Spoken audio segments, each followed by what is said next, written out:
मित्रांनो, सन 2027 मध्ये देशाची 16वी आणि स्वातंत्र्यानंतरची 8वी जनगणना होणार आहे। ही जनगणना होत असताना एक आगळी वेगळी जनगणना होणार आहे। डिजिटल स्वरूपामध्ये या जनगणनेची पूर्ण प्रक्रिया पार पाडली जाणार आहे। डिजिटल सेन्सस आता डिजिटल जनगणना म्हणून ही जनगणना ओळखली जाणार आहे। जगातील सर्वात मोठा प्रशासकीय आणि सांख्यिकीय कार्यक्रम म्हणून ही जनगणना ओळखली जाणार आहे। हजारो कोटी रुपयाचा निधी, लाखो कर्मचारी अशा स्वरूपामध्ये ही जनगणना पार पाडली जात असताना याच्यामध्ये सुशिक्षित नागरिकांना एक सेल्फ डिक्लेरेशनचा पर्याय देखील उपलब्ध करून दिला जाणार आहे। तर मित्रांनो, सेल्फ डिक्लेरेशन काय असणार आहे, कशा प्रकारे ही जनगणना पार पाडली जाणार आहे आणि काय फायदे असणार आहेत, काय वैशिष्ट्य असणार आहेत, हेच आजच्या व्हिडिओच्या माध्यमातून जाणून घेण्याचा प्रयत्न करणार आहोत। नमस्कार मित्रांनो, मी प्रभाकर, आपण पाहत आहात आपले माहिती केंद्र। चॅनलवरती नवीन असाल तर सबस्क्राईब करायला विसरू नका, जेणेकरून अशीच नवनवीन अपडेट माहिती आपल्यापर्यंत पोहोचेल।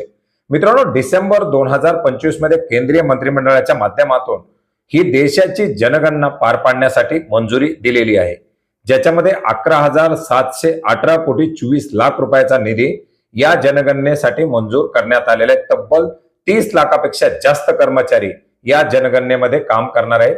2 टप्प्यामध्ये ही जनगणना पार पडणार आहे, परंतु हे दोन्ही टप्पे सुरू होण्यापूर्वीच याच्यामधील पहिला टप्पा एप्रिल 2026 पासून सुरू होणार आहे। मात्र हा टप्पा सुरू होण्याच्या अगोदरच 1 महिना कालावधीपूर्वीच देशातील सुशिक्षित नागरिकांना सेल्फ डिक्लेरेशनचा एक पर्याय दिला जाणार आहे। त्याच्यामध्ये ज्यांना नागरिकांना आपली स्वतःची माहिती स्वतःहून भरायची आहे, अशा नागरिकांना हे पर्याय उपलब्ध करून दिले जाणार आहेत। याचं पुढे व्हेरिफिकेशन होईल, व्हॅलिडेशन होईल, या बाबी वेगळ्या, परंतु नागरिकांना सध्या जातीचा, त्याच्या नोकरीचा, त्याच्या राहण्याचा वगैरे वगैरे जी काही माहिती भरायची ती माहिती उपलब्ध करून देण्यासाठीचा पर्याय उपलब्ध करून दिला जाणार आहे। या 2 टप्प्यामध्ये जनगणनेचे जे 2 महत्वाचे टप्पे आहेत, यातला पहिला टप्पा हा एप्रिल ते सप्टेंबर 2026 असणार आहे, ज्याच्यामध्ये माहिती होणार आहे घेतली जाणार आहे, ते म्हणजे घरांची। याच्यामध्ये आपण जर पाहिलं तर घरांची यादी, गृहनिर्माण गणना अशा प्रकारच्या ज्या बाबी आहेत त्या बाबी याच्या अंतर्गत पार पाडल्या जाणार आहेत। आणि याच्यानंतर सप्टेंबरच्या नंतर पुढे फेब्रुवारी पर्यंत जी काही जनगणना असेल, लोकांची संख्या मोजण्याचं काम असेल, ते पुढे पार पाडलं जाणार आहे। असे हे 2 टप्पे याच्यामध्ये असणार आहेत। आता याच्यामध्ये जनगणना होत असताना जातनिहाय जनगणना करण्यासाठी मंजुरी दिलेली आहे, म्हणजे नागरिकांची गणना होत असतानाच कोणत्या जात प्रवर्गातील किती नागरिक आहेत याची सुद्धा याच्यामध्ये मोजमाप होणार आहे।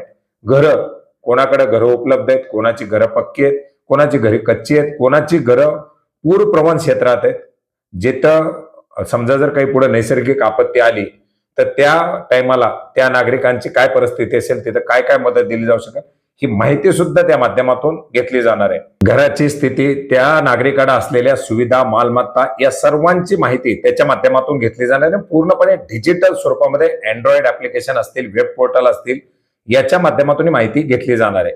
जे काही कर्मचारी याच्यासाठी काम करतील ते कर्मचारी प्रत्यक्ष घरांना भेट देतील, नागरिकांची माहिती घेतील आणि ती माहिती ऑनलाईन पद्धतीने भरतील। आता याच्यामुळे 550 दिवसाचा हा जो काही कार्यक्रम असेल पूर्णपणे, याच्या अंतर्गत 18,600 तंत्रकुशल मनुष्यबळाचा वापर केला जाणार आहे आणि 1.2 कोटी इतक्या तासाची रोजगार निर्मिती सुद्धा याच्या माध्यमातून होणार आहे। तब्बल 30 लाखापेक्षा जास्त क्षेत्रीय कर्मचारी ही माहिती गोळा करणं, त्याचं निरीक्षण करणं आणि या आलेल्या माहितीवरती त्याचं पर्यवेक्षण करणं, त्याचं व्हेरिफिकेशन करणं, अशा प्रकारच्या प्रक्रिया पार पाडणार आहेत। आणि ही प्रक्रिया पूर्णपणे मार्च 2027 पर्यंत पूर्ण पार पाडली जाणार आहे, ज्याच्यामध्ये घरांची स्थिती, सुविधा, मालमत्ता, लोकसंख्या, धर्म, अनुसूचित जाती, जमाती, भाषा, साक्षरता, शिक्षण, आर्थिक व्यवहार, स्थलांतर आणि जन्मदर या सर्व घटकांचा अभ्यास करून याच्यामध्ये ही माहिती भरली जाणार आहे। जनगणना कायदा 1948 तर जनगणना नियमावली 1990च्या अधीन राहून ही जनगणना पार पाडली जाणार आहे।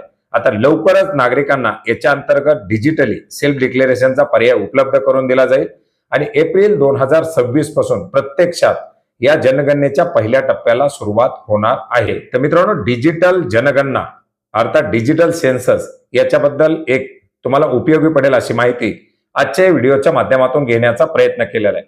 याच्या संदर्भातील पुढील जे काही अपडेट येतील किंवा जी तुम्हाला माहिती उपयोगी पडेल अशी सर्व माहिती आपण या चॅनलच्या माध्यमातून घेण्याचा प्रयत्न करणार आहोत। चॅनलला सबस्क्राईब करायला नक्की विसरू नका। भेटूयात नवीन माहितीसह नवीन अपडेटसह. धन्यवाद.